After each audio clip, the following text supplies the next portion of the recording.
Баршаңызға сәлем, сіздер мен Луиза. Бүгін сіздермен шығыс асханасының тамағы қазан кебаб дайындаймын. Видеоны соңына дейін қарап, менің каналыма тіркеліп кетуді ұмытпаңыздар. Бізге керегі ең алдымен еттерді турап аламыз. Мен үй жағдайында дайындағаным үшін еттерді майдалап турап алдым.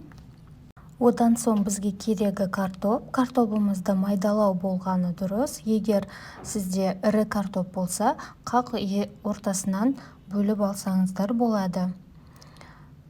Енді қазанымызды қыздырып аламыз. Оған май құйып, майымызды көптеу болғаны дұрыс. Картоптарымызды салып, екі жағын жақсылап қызартып қуырып аламыз. Қазанымызды осылай қозғап тұрамыз, картоптар күйіп кетпеу үшін. Екі жағын жақсылап қызартып қуырып болғаннан соң, картоптарды бөлек бір ыдысқа салып аламыз.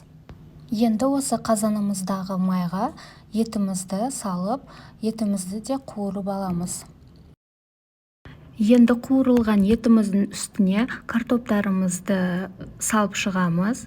Үстіне бір қасық тұз, бұрыш салып, баяу отқа 40 минутқа бұқтырып қоямыз. Мен бетіне бір пиязды турап осылай қойып шықтым.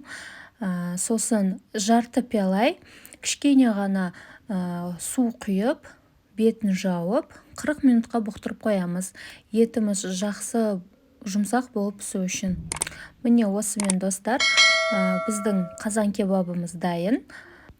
Астарыңыз дәмді болсын. Сіздермен болған Луиза. Менің басқа да видеоларымды жіберіп алмас үшін қоңырауша белгісін басып, каналға тіркелуді ұмытпаңыздар. Сау болыңыздар.